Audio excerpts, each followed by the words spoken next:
అభయాంజనేయ స్వామి టెంపుల్కి వెళ్తున్నారు తిరుపతిలో. దీన్నే బాలాంజనేయ స్వామి టెంపుల్ అని కూడా అంటారంట.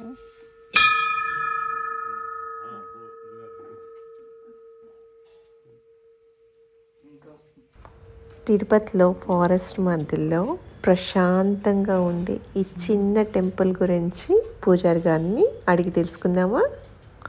Welcome to nature Majili. నేను మీ వరలక్ష్మిని. 4 పైన కనిపిస్తుందిగా ఈయన. ఇక్కడ మనం ఉన్నటువంటి ఈ పర్వతం ఇప్పుడు మనం పర్వతంగా భావిస్తున్నాం. త్రేతాయుగంలో సీతారామ లక్ష్మణ భరత శత్రుఘ్నాది సపరివార సమేతంగా జాంబవంతాది వానరసేన అందరూ నడిచిన ప్రదేశంగా చెప్పుకుంటారు.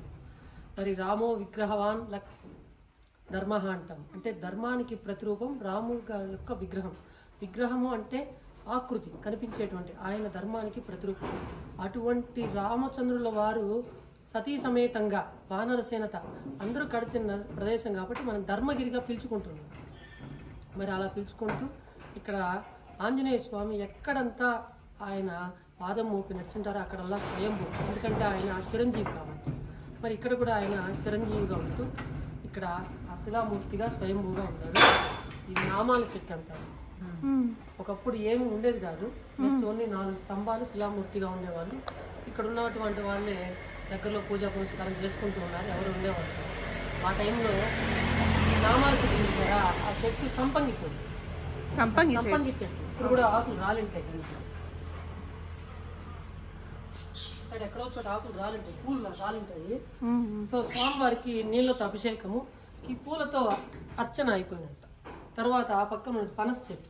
అవునండి, చూసాము ఇందాక. నైవేద్యం పనస చెట్టు. అరణ్యంలో ఉంటూ కూడా భగవంతుడికి ప్రకృతి నుంచి అన్ని జరుగుతాయనడానికి నిదర్శనం. పూలు అలాగే ఫలం, నీళ్లు వెళ్ళేది. మరి అటువంటిది ఇక్కడ ఏమంటే ధర్మబద్ధమైన కోరికలు ఏదున్నా అవి ఖచ్చితంగా తీరుతాయి. ఇక్కడ ధ్యానానికి ముఖ్యంగా ఆయన శ్రీరామచంద్ర వారు నడిచిన ప్రదేశం. దాంతోపాటు ఏం మనం చెప్పుకుంటున్నాం, ఆంజనేయ స్వామి కూడా ఉన్నారు స్వయంభూగా.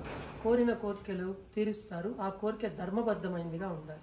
ఇంకొక విషయం ఏమంటే మనకి వెంకటాచలం అంటే అన్ని పాపాలని పోగొట్టేటువంటిది, మరియు ఆ పాపాన్ని తిరిగి చేయనివ్వకుండా చేసేటువంటిది వెంకటాచలం. అంటే మనం ఉన్నటువంటి వెంకటేశ్వర స్వామి సన్నిధానం తిరుమలగా పిలుచుకుంటున్నాం. అటువంటి వెంకటాచలంలో ఒక్కొక్క పర్వతం విశేషం. మీరు ఆకాశగంగకి వెళ్ళారనుకోండి, అంజనాదేవి కూర్చొని తపస్సు చేసి మన కేసరీచుతుడైనటువంటి ఆంజనేయ స్వామిని వాయు భగవంతుని యొక్క అనుగ్రహంతో గర్భం దాల్చిన ప్రదేశంగా చెప్పుకుంటాం. ఆ విధంగా అక్కడ నుంచి జాపాలి ఉంది, జాపాలి నుంచి పైకొండలో మనం ఇక్కడ ఉన్నాం. ఇప్పుడు ఈ విధంగా ఇక్కడ విశేషం. ధ్యానానికి ఇక్కడ ముఖ్యం, కూర్చొని ధ్యానం అది చేసుకుంటారు. లేదా ఒక్కటి ఆకులు మీరు పట్టుకొచ్చారంటే ఈ విధంగా ఆకు శుభ్రం కడిగేసి, ఆకు పూజ అంటే మనం పరమాత్మకి ఇష్టం అని చెప్పుకుంటాం కాబట్టి ఆ విధంగా ఆకు పూజ, తేనెని పట్టుకొచ్చిన తేనెని అలా మనం నైవేద్యం పెట్టేసి ఈ విధంగా మనం భక్తులకు ఇచ్చేస్తాం. ఇది పడిపోయిందంటే డమాల్ అంటుంది. ఇక్కడ విశేషం అదండి. 108 ప్రదక్షిణలు వేస్తారు. ఎక్కడ ఏ గుళ్ళో ప్రదక్షిణలు వేసినా సంఖ్యను దయచేసి సంఖ్య మీద వెళ్ళకండి. సంఖ్య మీద వెళ్ళినప్పుడు మనసు చంచలంగా ఉంటుంది. మరి చంచలమైనటువంటి మనసుతో మనం సంఖ్య మీద ఉంటాంగా, అప్పుడు మనం కోరుకునేదంటే అది వీలున్నంత వరకు కాస్త పుష్పాలు తీసుకోండి. ఒక 1/2 కిలో సంపంగి పూలో లేకపోతే చామంతి పూలో, మల్లెలు అయితే ఒక 100 గ్రాములు తీసుకోండి. ఒక పళ్ళెం పెట్టుకోండి. ఆ విధంగా ఒక ప్రదక్షిణకి పుష్పాలు అయిపోయే వరకు వేసేయండి. 108 ప్రదక్షిణలు మీకు మొక్కుంటే 108 అయిపోతాయి. ఆ పైన కూడా అవనివ్వండి. అక్కడ ఉన్న అయ్యవారికి చెప్పారంటే ఆయన తీసుకుని అదే ఇప్పుడు మనం చదివిన అష్టోత్తరంతో ఇప్పుడు అదే లక్ష్మీదేవి నమో ప్రకృతై నమః అని స్టార్ట్ చేస్తాం.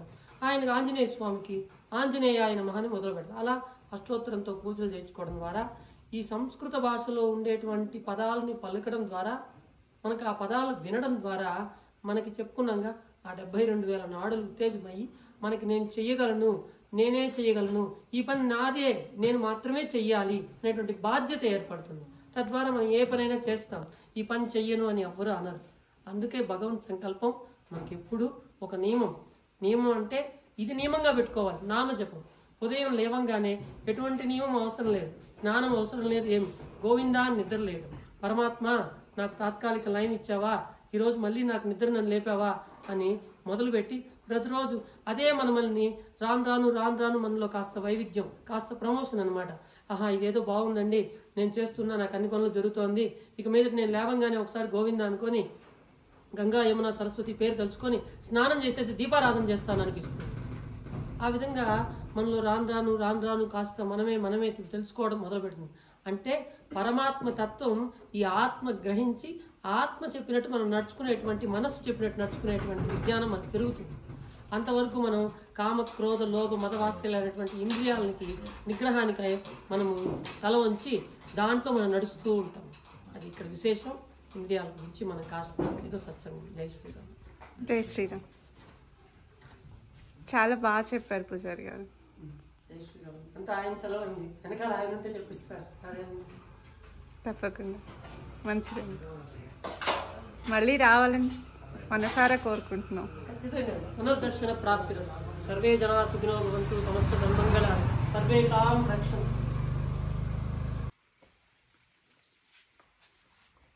జై శ్రీరామ్.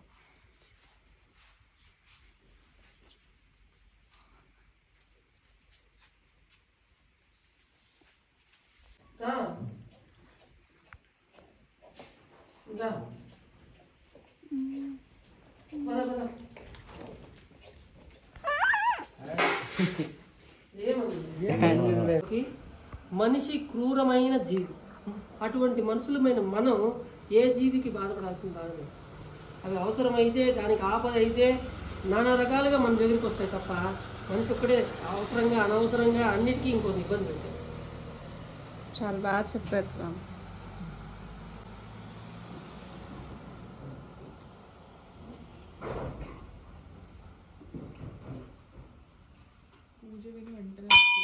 త్రయంబకం యజామహే సుగంధిం పుష్టివర్ధనం ఊర్వారుకమివ వందనాత్ మృత్యోర్ముక్షీయమామృతాత్. సర్వమంగళమాంగళ్యే శివే సర్వార్థసాధికే శరణ్యే త్రయంబకీ దేవి నారాయణి నమోస్తుతే.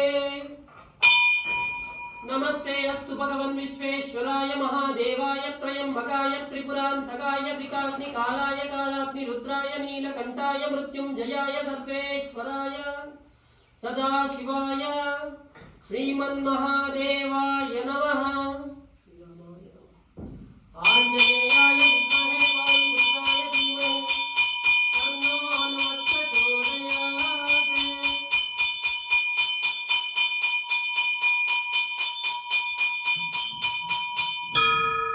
శ్రీరామచంద్ర పరబ్రహ్మణే నమః. సీతాదేవినే నమః. లక్ష్మణస్వామినే నమః. శ్రీ ఆంజనేయాయ నమో నమః. ఆనంద కర్పూర మంగళ నీరాజనం కరిష్యే. కర్పూర మంగళ నీరాజనానంతర ఆనంద కర్పూర మంగళ నీరాజనం దర్శయామి. తీసుకో,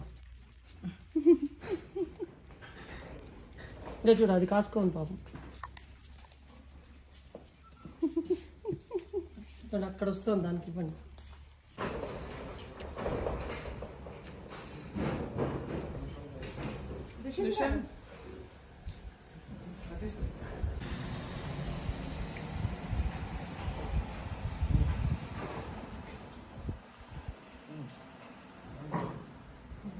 తేనెతో కలిపిస్తున్నారు, హనీతో కలిపి బాగుంటుంది తిని.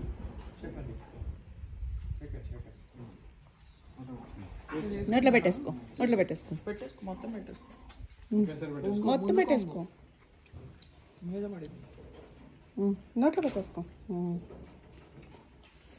చదివేటప్పుడే అనుకున్నాం కదా, మధుప్రియ మధుప్రియ తేనా. ఓకే. ఇష్టం, నాకు ఇష్టం.